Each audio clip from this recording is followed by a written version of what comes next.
नमस्कार दोस्तों।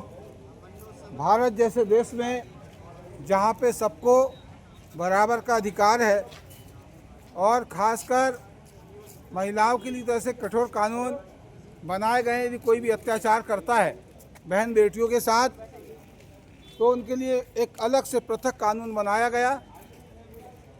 लेकिन इसके बावजूद भी आज भी इस देश में कुछ रसूखदार राजनीतिक दबाव के चलते और प्रशासनिक अमले के द्वारा आज भी जिसे निष्पक्ष रूप से कार्रवाई करनी चाहिए वो भी जो है दबाववश काम नहीं कर पाते। तो ऐसा ही एक मामला जिले के आदेगांव थाना अंतर्गत लखनऊ जनपद के कौन से गांव से हैं आप? थोड़ा आगे आओ। कौन से गांव से हो? अच्छा बताइए, पूरी बात बताओ। मेरी लड़की तो जोर से बोलो। प्रियंका पटेल, हाँ। घोगरी माल का लड़का ब्रजेश पटेल ने ले गया। अच्छा। तो 1/1/2025 को मैं रिपोर्ट दर्ज करवाने आदेगांव थाना गया। थोड़ा जोर से बोलो, आवाज़ कम आती है। बोलो। आदेगांव थाना गया। हाँ। तो उन लोगों ने मैंने ब्रजेश पटेल की रिपोर्ट लिखाया। उन लोगों ने गुमशुदा की रिपोर्ट लिखी। उसके बाद में हमें पावती मांगते रहा, नहीं दिया। ठीक। तो उसके बाद में 1-2 महीना बाद फिर गया जी थाना कि मेरी कुछ सुनवाई करो जी, मेरी लड़की कहाँ है, मैं ढूंढ के ला दो।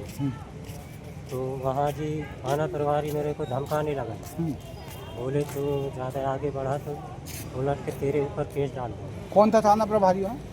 ये पूजा चौक से थी। अच्छा, उनने बोली क्या सर? अच्छा। और उसके बाद में पूजा चौक से कि हमारी कहीं सुनवाई से नहीं हुई थी, तो मैं गरीब आदमी में चबा के बैठ गए।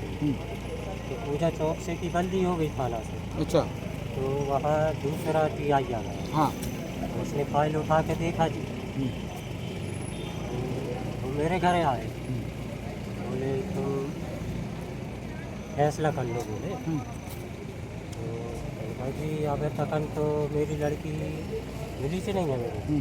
बोले नहीं मिल गई। उनका लड़का नहीं कहने लगे, वो बोल रही है कि उसके संग नहीं गई, हमें दीदी के यहाँ रही। ऐसे झूठा वो बना के उसने जी धमका के भगा देते थाना से। और मैं लखनऊ गया जी, SDO साहब ने भी नहीं सुने। उन्होंने भी बोले कि तुम ज़्यादा आगे बढ़े तो तुम्हारे ऊपर केस डाल देंगे, तुम्हें अंदर कर देंगे। इसलिए मैं यहाँ आया। एसपी साहब पास गए? नहीं गया SPO साहब के पास जी।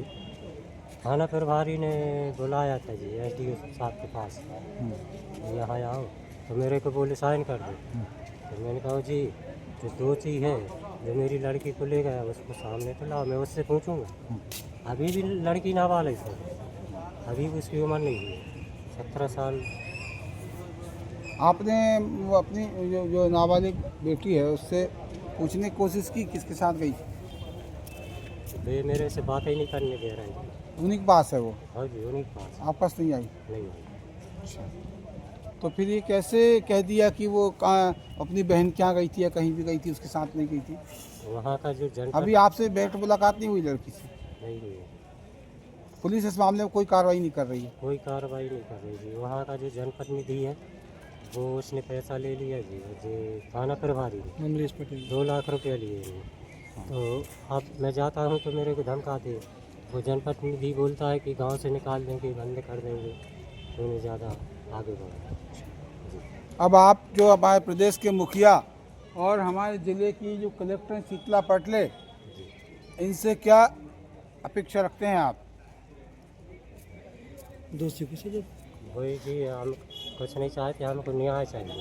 इनका कहना ये बन रहा है कि इस मामले में पूरी जांच निष्पक्षता से हो और जो भी दोषी उसके खिलाफ कठोर से कठोर कार्रवाई हो। पूरा का पूरा मामला मैंने समझ लिया है और इसमें समझ में ये आ रहा है कि यहाँ पे एक रसूखदार व्यक्ति के द्वारा और ऐसा वजन रख दिया गया है कि सीधा सीधा मामला पास्को एक्ट का है और उसमें ये लोग पूरे के पूरे मामले को दबाने की कोशिश कर रहे हैं। उल्टा जो हमारा जो पीड़ित पक्ष है उसके खिलाफ ही मामला बनाकर उसके खिलाफ कार्रवाई करने की धमकी दी जा रही है। तो मैं मोहन यादव से, सरकार से मैं अपेक्षा रखता हूं कि मामले की पूरी जांच हो और फिर जो भी दोषी उसके खिलाफ कठोर से कठोर कार्रवाई। Thank you.